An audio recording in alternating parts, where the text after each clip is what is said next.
नमस्कार, मैं हूं मनोज सैनी। हमारे खास कार्यक्रम बहस गरम है में आपका स्वागत है। और आज जिस मुद्दे पर बहस गरम है वो है प्रदेश में विधानसभा चुनाव से पहले सहकारिता समितियों की संख्या बढ़ाने की बारी। जी हां, मध्य प्रदेश में 2023 के विधानसभा चुनाव में बीजेपी सहकारी समितियों के जरिए अपने आप को मजबूत करने की तैयारी में है। खास तौर पर ग्रामीण क्षेत्रों में पार्टी अपनी मजबूत पकड़ बनाने की कोशिश में है। प्रदेश में सहकारी समिति की संख्या हाल ही में देखें तो 4,500 है, जिसे बढ़ाकर 10,000 किया जा सकता है। इसे लेकर सियासत भी गर्मा गई। कांग्रेस ने सालों से समितियों के चुनाव न होने को मुद्दा बना लिया है। उसका आरोप है कि बीजेपी सरकार सहकारिता संस्था को खत्म कर अपने हाथ में रिमोट रखना चाहती है।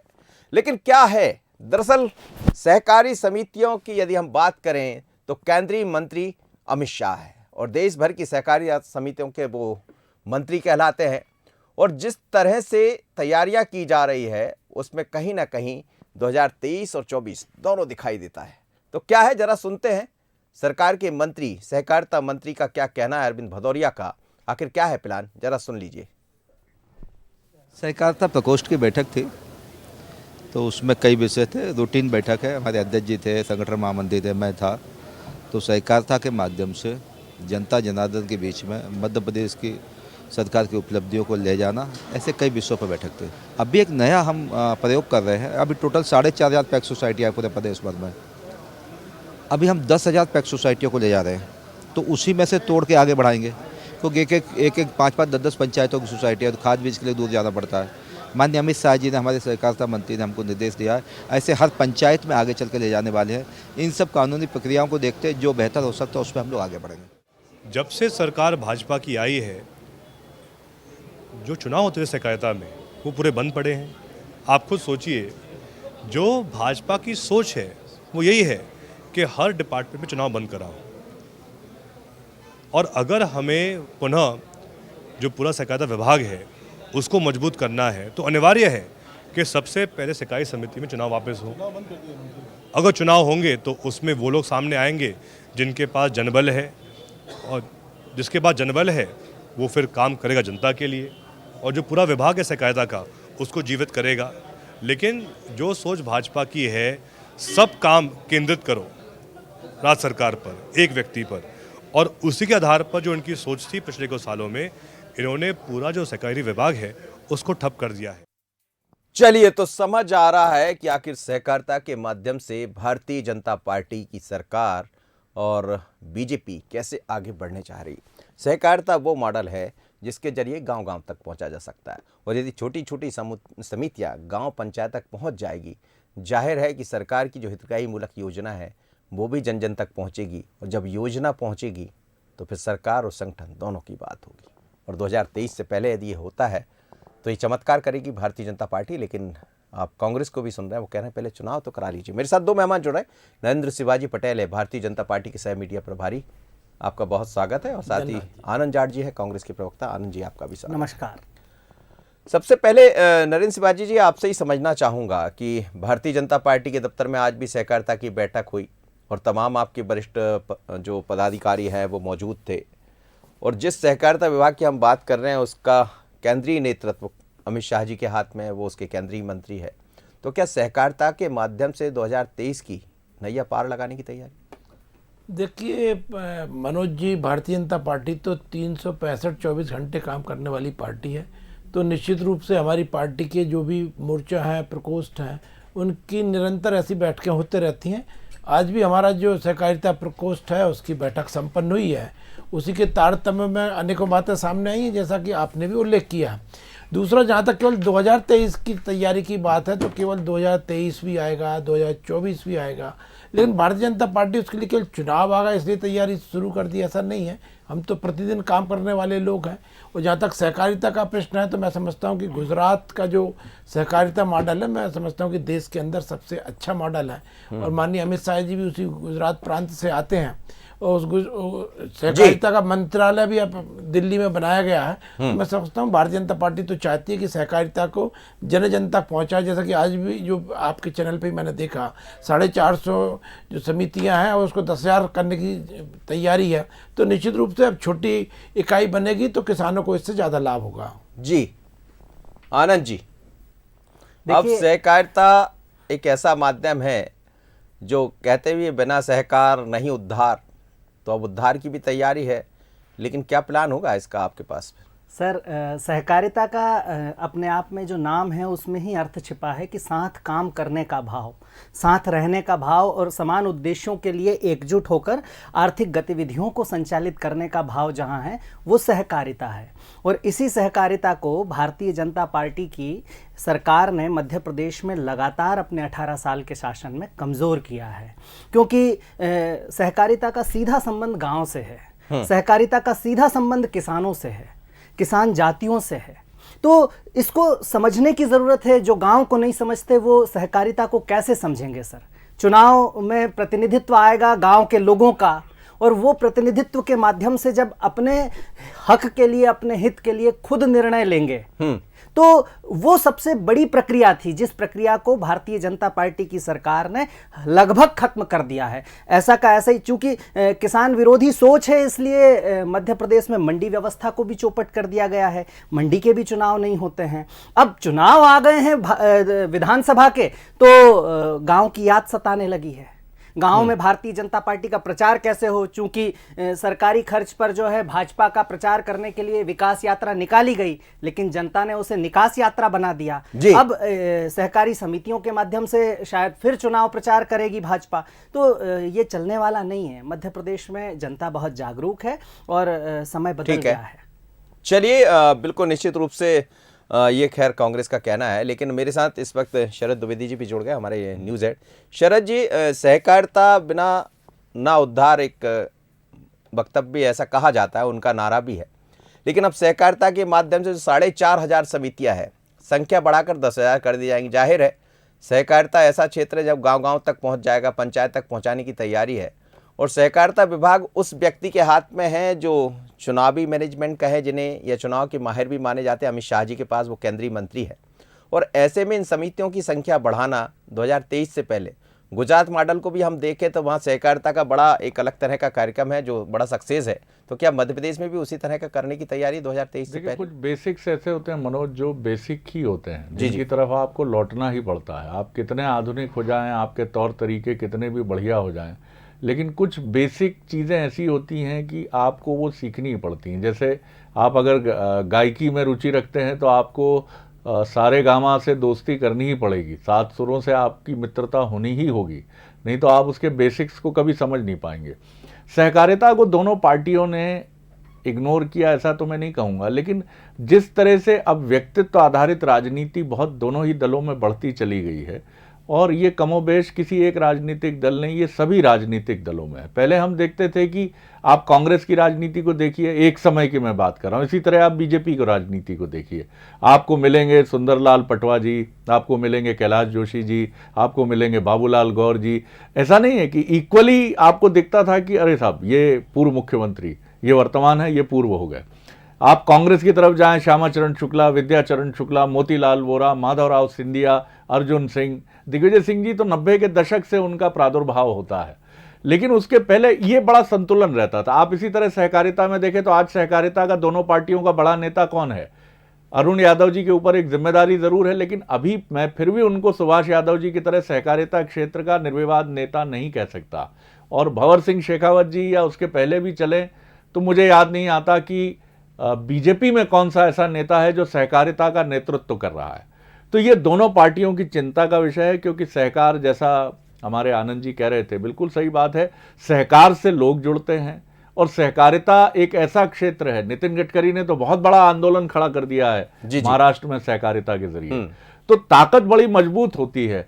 और मध्य प्रदेश में भी कई नेताओं ने सहकार की भावना से, दिवंगत गौड़ साहब की आप बात करिए, जिनकी सड़क दुर्घटना में जब वो स्कूल शिक्षा मंत्री थे उनका निधन हो गया, लक्ष्मण सिंह जी, जी लक्ष्मण सिंह जी। अर्चना चिटनिस सहकारिता से, उन्होंने वहाँ की हैंडलूम मिल्स जो हैं, बुरहानपुर की शक्कर मिल्स हैं, उनको लेकर उन्होंने काफ़ी काम करके अपना नाम। अब नेताओं का कनेक्ट थोड़ा सा इन चीज़ों से कम हुआ, इसलिए मुझे लगता है बेसिक की तरफ फिर लौट रही है बात, और सहकार के बिना उद्धार नहीं है मनोज। बिल्कुल नयन शिवाजी पटेल साहब, क्या यही है एक बेसिक प्लान? लेकिन ये बात ऐसे दौर में हो रही है जब हम 23 की तरफ बढ़ रहे हैं, अब समय बहुत कम नहीं है। ये सच है कि सहकारिता के चुनाव लंबे अरसे से नहीं हुए, मंडी के चुनाव लंबे अरसे से नहीं हुए। बात ये कही जाती, थोड़ी देर पहले मेरी बात हो रही थी, अरविंद भदौरिया कह रहे थे कोविड के कारण 2 साल से हम वैसे ही चुनाव टलते रहे, फिर से प्लान है। तो क्या चुनाव भी करा लेंगे और सहकारिता के माध्यम से गाँव-गाँव भी पहुँच जाएंगे, और गाँव यदि पहुँच जाएंगे तो आपको लगता है कि यही समितियाँ आगे चलकर चुनाव में काम आ जाएगी? ना देखिए मनोज जी, बिल्कुल सहकारिता की समितियां बढ़ाने हम लोग जा रहे हैं। ये प्लान तो दिल्ली से भी चला है, पूरे देश में चल रहा है, तो निश्चित रूप से मध्य प्रदेश में भी क्रियान्वित होगा। 4.5 की जगह अब 10,000 पैक्स होंगे तो निश्चित रूप से किसानों को और सहूलियत हो जाएगी। जो खाद बीज लेने के लिए दूर जाना पड़ता है वो पास में मिल जाएगा, और ज़्यादा लोगों को काम मिल जाएगा। जब एकदम दुगने से अधिक समितियाँ हो जाएंगी तो निश्चित रूप से लोगों के लिए रोजगार भी उत्पन्न होगा। लेकिन मैं ये समझता हूँ कि भारतीय जनता पार्टी केवल चुनाव के लिए काम करने वाली पार्टी नहीं है, समाज के कल्याण के लिए, राष्ट्र के उत्थान के लिए काम करने वाली पार्टी है। तो निश्चित रूप से ये सब बातें भी उसमें समाहित है। मैं आनंद जी का बहुत धन्यवाद देता हूँ कि उन्होंने विकास यात्रा का उल्लेख किया था, लेकिन अब उन्होंने केवल एक धुंधला सा और बहुत छोटा सा पक्ष देखा। 230 विधानसभाओं उसको जो जनता का अपूर्व उत्साह और समर्थन प्राप्त हुआ है, उससे समझ में आता है कि मध्य प्रदेश के अंदर विकास की गंगा नरेंद्र मोदी जी की केंद्र की सरकार और मध्य प्रदेश की शिवराज सिंह जी चौहान की जो सामाजिक सरोकार की योजना चल रही है, उससे मध्य प्रदेश की जनता भारतीय जनता पार्टी की सरकारों से बहुत अधिक लेकिन संतुष्ट है। आप जब सहकारिता के प्रति इतना वो दिखा रहे हैं तो फिर चुनाव करा दीजिए ना, चुनाव के लिए क्यों रोक? ना बिल्कुल होंगे ना, समय आएगा मनोज जी, चुनाव भी होंगे। अभी पुनर्गठन हो रहा है तो पहले पुनर्गठन होगा, उसी के बाद चुनाव संभव है। और जहाँ तक पहले अभी आपने भी कहा कि बीच में कोरोना काल था 2 साल के लिए, ये मैंने आपके मंत्री जी कह रहे थे, मैंने उनसे जी पूछा जी तो जी, उन्होंने कहा, जी। जी उसी पक्ष को मैं रख रहा हूँ। और दूसरा देखिए, एक जो कृषि क्षेत्र की सहकारी समिति है उनको तो डिफॉल्टर करने का काम कांग्रेस ने किया। कांग्रेस ने जब कर्ज माफी की बात कही थी, कर्ज माफी की बात करके इन्होंने उन सहकारी समितियों से प्रमाण पत्र दिला दिए और उन सहकारी शरद जी समितियों कुछ को कह रहे पैसा नहीं दिया। जी जी जी सर। महत्वपूर्ण बात यह है कि ये आरोप ही समझिए, लेकिन ये आरोप में दम है कि दोनों ही पार्टियों ने मिलकर सहकारिता की फसल को मध्य प्रदेश में ठीक से पोषित नहीं किया। काटा जरूर इस है। आरोप से ये दोनों पार्टियां बरी नहीं हो सकती हैं। आपने आज मध्य प्रदेश में सहकारिता के क्षेत्र में प्रगति की आप बात कर लें या तमाम बिंदुओं की आप बात कर लें तो ये गिरेबां में झांकने वाला सवाल है, और ये बहुत बड़ा मूवमेंट है जिसमें बहुत पवित्रता से, बहुत बेहतरी से काम करना चाहिए। और इसके लिए हर नेता को ये देखना चाहिए कि सहकारिता न सिर्फ उसके क्षेत्र के विकास का मूल मंत्र है, सहकारी बैंकों के जरिए किस तरह पैसों की बंदर बांट दोनों ही पार्टियों के समय हुई है, ये किसी से छिपा नहीं है। सहकारी बैंकों की माली हालत क्या है, ये किसी से छिपा नहीं है। तो सवाल ये है कि सहकारिता का मतलब क्या सहकारी बैंक है सिर्फ? सहकारी बैंक के अलावा सहकारिता का कोई स्वरूप नहीं है? जी आनंद जी कुछ कहना चाह रहे हैं? सहकारिता के बारे में बहुत अच्छा शरद सर ने डिस्क्राइब किया। सहकारिता का मतलब सिर्फ चुनाव नहीं है। सहकारिता का मतलब किसानों को खाद, बीज और जो स्थानीय जलवायु में जो आवश्यकताएं हैं। स्वर्गीय सुभाष यादव जी मध्य प्रदेश में कांग्रेस के सहकारिता के बड़े नेता थे। 2003 में मध्य प्रदेश की सरकार गई। इस पूरे 18-19 साल के टेन्योर में एक पूरी पीढ़ी जो है वो बड़ी हो गई है, और इसमें सहकारिता के उत्थान की जिम्मेदारी किन कंधों पर थी? कौन जिम्मेदार था? भारतीय जनता पार्टी की सरकार थी। चुनाव कितने समय से नहीं हुए, 3 काले कृषि कानून ले आए, लेकिन 2022 में किसानों की आमदनी दुगनी हो जानी थी। ये 2023 चल रहा है। कौन सा ऐसा चुनाव था जो कोरोना काल में नहीं हुआ? मैं पूछना चाहता हूं बहुत विनम्रता से, और मैं आगे इस बारे में बताता हूं कि हम तो किसानों को कर्ज मुक्त करना चाहते हैं। 27 लाख किसानों की कर्ज माफी की ये विधानसभा में आपकी सरकार ने। सुनिए ना सर, ये आरोप था तो मैं बता देता हूं कि डिफॉल्टर पर बात कर रहे हैं। बात सुनेंगे, मैं बीच में नहीं बोला हूं। हाँ जी, सुन लीजिए। तो डिफॉल्टर का तो प्रश्न ही नहीं है। जो 32 लाख किसान डिफॉल्टर भारतीय जनता पार्टी की सरकार में हुए हैं, उन्हें हम कर्ज मुक्त करेंगे, निश्चित तौर पर करेंगे। लेकिन जिस सुभाष यादव की बात आप कर रहे थे, आप क्यों नहीं कर पाए? दूसरा सुभाष यादव पैदा कर देते। मतलब बिना मतलब ये कि उस तरह के अरुण यादव जी की बात शरद जी जो कह रहे थे, लेकिन उस लाइन तक आपके पास भी रहा। सर, दुर्भावनावश जो राजनीतिक दुर्भावना के साथ जो भारतीय जनता पार्टी की सरकार चलती है, उसमें कांग्रेस के नेतृत्व वाली सोसाइटियों को, बैंकों को लगातार चुन चुन के कमजोर किया गया, नेताओं को कमजोर किया गया, और अब तो सर नेतृत्व ही ना उभर सके। इसीलिए तो एकला चलो की नीति के तहत मध्य प्रदेश में एक ही आदमी भाजपा में नेता बना हुआ है। यादव जी भी बहुत आप जानते ही आनंद जी, सुभाष यादव जी भी बड़ा अंदर दर्द लेकर रहे हैं जब तक वो रहे, और बड़ी तकलीफ़ें उनके भीतर भी रही। राजनीति का ये कड़वा और स्याह सच है। टीम के मेंबर होते हैं 11, कोई क्रिकेट टीम, और उन 11 मेंबरान की वजह से ही टीम आगे बढ़ती है। ये हर पार्टी का फलसफा है। बीजेपी ने कभी इसको बहुत बेहतर समझा है, और आज भी बीजेपी में ये दावा किया जाता है कि वो इसको लेकर आगे बढ़ रही है। नरेंद्र जी जाने, उनकी पार्टी की बात है, आप भी जाने, आपके यहाँ थोड़ा और खुलापन रहता है, इसलिए टीका टिप्पणी भी कई बार खुली हो जाती है। तो ये बात तो बहुत ज़रूरी है कि आपको एक नेतृत्व विकास की नीति भी तय करनी पड़ेगी, तभी जाकर आपको ये नहीं झिझकना होगा कि ये व्यक्ति आएगा तो इससे आगे का क्या होगा। ये राजनीति का एक स्याह सच हो गया है कि नेतृत्व, उभरते हुए बेहतरीन नेतृत्व को पहचान कर उसकी जड़ों में मट्ठा डाल दिया जाता है, और ये हर राजनीतिक दल का सच होता जा रहा है। और यही वजह है कि मैं कहूँगा कि भूमि जो है वो कई बार ऐसा लगता है मनोज की वीरों से खाली हो रही है। जी जी जी, बिल्कुल आप ठीक कह रहे हैं। और अब शायद जिस तरह से अमित शाह के हाथ में नेतृत्व है, तो यही तैयारियां होगी जो जी। नयन शिवाजी पटेल, आप कुछ कह रहे हैं? मैं ये कहना चाह रहा था कि देखिए, जो कृषि की सहकारी समिति हैं उनको डिफॉल्टर करने का काम कांग्रेस ने किया। इन्होंने उन समितियों से किसानों को कर्ज माफी के प्रमाण पत्र दिला दिए, और उनके खातों में जो पैसा सरकार को देना चाहिए था वो इनकी सरकार ने दिया नहीं, और सारी की सारी सहकारी समिति डिफॉल्टर हो चुकी हैं। किसान भी डिफॉल्टर हो गए, सहकारी समितियां भी डिफॉल्टर हो गई हैं, और बैंक भी दिवालियापन के कगार पे खड़े थे इनकी कर्ज माफी योजना के कारण। इनने किया कि आपके समय में हुआ? सरकार तो बिल्कुल आपकी नहीं, रही ना। हमारे समय में नहीं हुआ मनोज जी। सरकारें तो आपकी रही, हमारे छोड़ दीजिए आप 17-18 महीने छोड़ दीजिए सर। हमारे समय में बैंकिंग इतनी अच्छी हो गई थी, किसान भी बैंकिंग करना सीख गए थे। हम तो 0% पे किसानों को ऋण दे रहे थे। बाद में तो उनसे दुनिया में कहीं नहीं हुआ कि 1 लाख रुपए ले जाओ, 90,000 रुपए जमा करो। ऐसी सुंदर योजना माननीय शिवराज सिंह जी चौहान लाए थे, लेकिन इन्होंने जो झूठी कर्ज माफी की योजना लाए थे उससे पूरा बैंकिंग के सिस्टम को तहस नहस कर दिया, और किसान लोग आज डिफॉल्टर होकर परेशान हैं, जिनके ब्याज भरने की घोषणा भी हमारे माननीय मुख्यमंत्री जी ने कर दी है। उनका ब्याज भरने का भी अब तत्कालीन मध्य प्रदेश की सरकार शिवराज सिंह जी चौहान के नेतृत्व में करेगी। ठीक है, आनंद जी कुछ कह रहे हैं, लेकिन आप शिवाजी पटेल साहब, जो सहकारी समिति की आप संख्या बढ़ाने जा रहे हैं, तो क्या संख्या बढ़ाने से ही सब हो जाएगा? आप जो कह रहे हैं डिफॉल्टर हो गई, तो बिल्कुल मनोज जी, देखिए ये जो मैंने पक्ष का ये अलग है और संख्या बढ़ाने का पक्ष अलग है।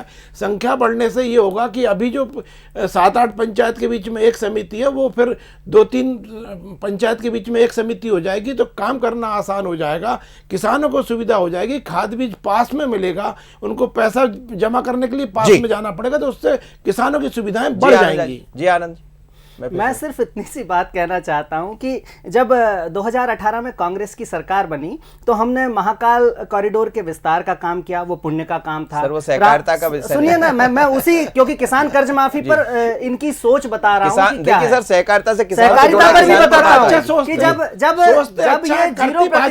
ये 0% ब्याज पर अगर लोन दे रहे हैं तो डिफॉल्टर क्यों हो रहे हैं किसान? और जब किसान कर्ज माफी की योजना कमलनाथ जी की या कांग्रेस की योजना तो नहीं थी, मध्य प्रदेश सरकार की योजना थी, लागू कर देते उसे। जब आपने सौदेबाजी करके सरकार बनाई है, दोबारा आप सत्ता में आए, उसके बाद आप लागू कर देते। अगर आप किसानों का इतना भला चाहते हैं तो आप कर्ज मुक्त करना नहीं चाहते क्या किसानों को? आप सिर्फ केवल नारों में, वादों में केवल किसान पुत्र या किसानों के हितैषी बनने की घोषणा, दावे खूब करते हैं। सबको याद है, एक एक किसान को याद है कि 3 काले कृषि कानूनों का भारतीय जनता पार्टी ने एक स्वर में समर्थन किया था, जो किसानों के हित में नहीं थे। सहकारिता पर चुनाव करवाइए ना, जहां लोकल नेतृत्व डेवलप होगा, सोसाइटियों में, सहकारिता में, उन सब पर काम कीजिए। और 18 साल कम नहीं होता है, एक पूरी पीढ़ी बर्बाद हो गई है। 18 साल में कब चुनाव हुए, प्रशासक बैठे हैं, और मंडी के चुनाव जो है 8 साल से टले हुए हैं। और सारी पंचायती राज में हमने जनप्रतिनिधियों को मौका दिया था, जनप्रतिनिधियों को आपने सबके वित्तीय अधिकार छीन लिए। सर आनंद जी, मैं ये बात शरद जी से समझ लेता हूँ। जब सहकारिता की बात होती है तो सबसे ऊपर नाम गुजरात का आ जाता है, गुजरात के आनंद की चर्चा हर जगह होती है, वहाँ सहकारिता के माध्यम से किस तरह का मॉडल तैयार हुआ सब जानते हैं, लेकिन वही मॉडल हमारे यहाँ जब दूध के रूप में दिखाई देता तो वो क्यों नहीं बन पाता? ऐसे बहुत सारे सवाल, वो आपके समय से भी चल रहा है, आप बीजेपी के समय से भी चल रहा है। शरद जी, यही बात आ जाती सहकारिता की तरफ, जो आप कह रहे थे कि जिसको जैसा मौका मिला उसने अपने फायदे के लिए, अपने लाभ के लिए सहकारिता का इस्तेमाल किया। गुजरात का एक ऐसा मॉडल है जिसकी हर जगह तारीफ भी होती है और सहकारिता के माध्यम से कई परिवार, सैकड़ों हजारों परिवार उसका लाभ भी लिए।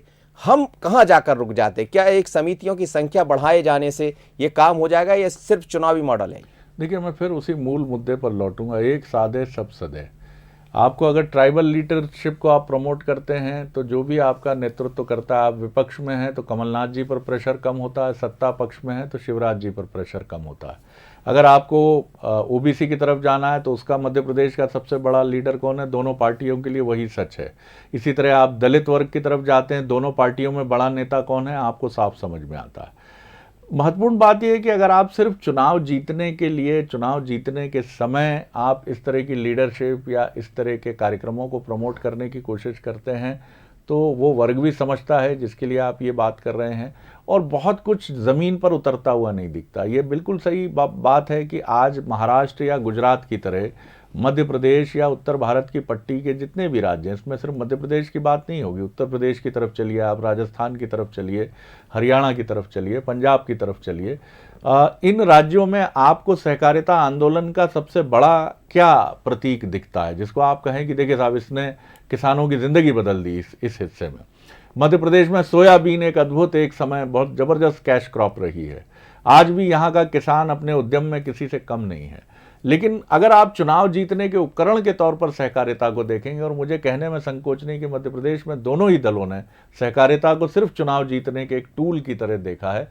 अमित शाह जी इस नई योजना के साथ आ रहे हैं, एक विजनरी लीडर के तौर पर उनको देखा जाता है, वो चीज़ों को देख भी रहे हैं और चिंतित भी होंगे, क्योंकि सत्ता के साथ बड़ी अनिवार्य बुराइयां किसी भी पार्टी में आती हैं और बीजेपी भी इसका अपवाद नहीं है।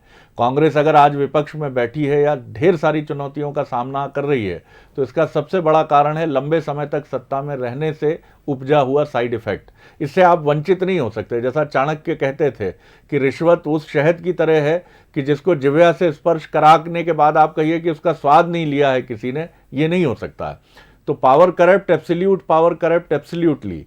तो ये चुनौती बीजेपी के लिए भी है कि आपको सत्ता में रहकर अगर ऐसे मॉड्यूल्स खड़े आप करते चले गए जो बहुत निरपेक्ष होकर, ऑब्जेक्टिव होकर अपना काम करते हैं और लीडरशिप खड़ी करते चले जाते हैं, ट्राइबल, दलित, सहकारिता, तो आप एक राइज करते हैं, आप आगे बढ़ते हैं। नहीं तो एंड ऑफ द डे आप 5 साल बाद, 10 साल बाद ये पाते हैं कि आप निर्भर हो गए सिर्फ एक व्यक्ति पर, जैसा कांग्रेस के लिए था कि कभी वो इंदिरा जी पर पूरी तरह से निर्भर थी, आगे चली बात तो फिर वो नेहरू गांधी परिवार के प्रतिनिधियों, कभी सोनिया गांधी जी पर निर्भर रही, कभी राहुल जी पर निर्भर रही या प्रियंका जी पर निर्भर रही, और फिर अर्जुन सिंह जी ने अपनी आत्मकथा में लिखा है कि एक ऐसा छाता है कि जिसमें बारिश से बचने के लिए ढेर सारे कांग्रेसी इकट्ठे हो जाते हैं। लेकिन मेरी चिंता यह है कि किसी दिन जब ये छाता फटेगा तब स्थितियां क्या होंगी। तो ये सिर्फ एक पार्टी का सच नहीं है, छाता कमजोर होता है, जर्जर होता है, और जहां आप परंपरा से मजबूत लीडरशिप तैयार करते चलते हैं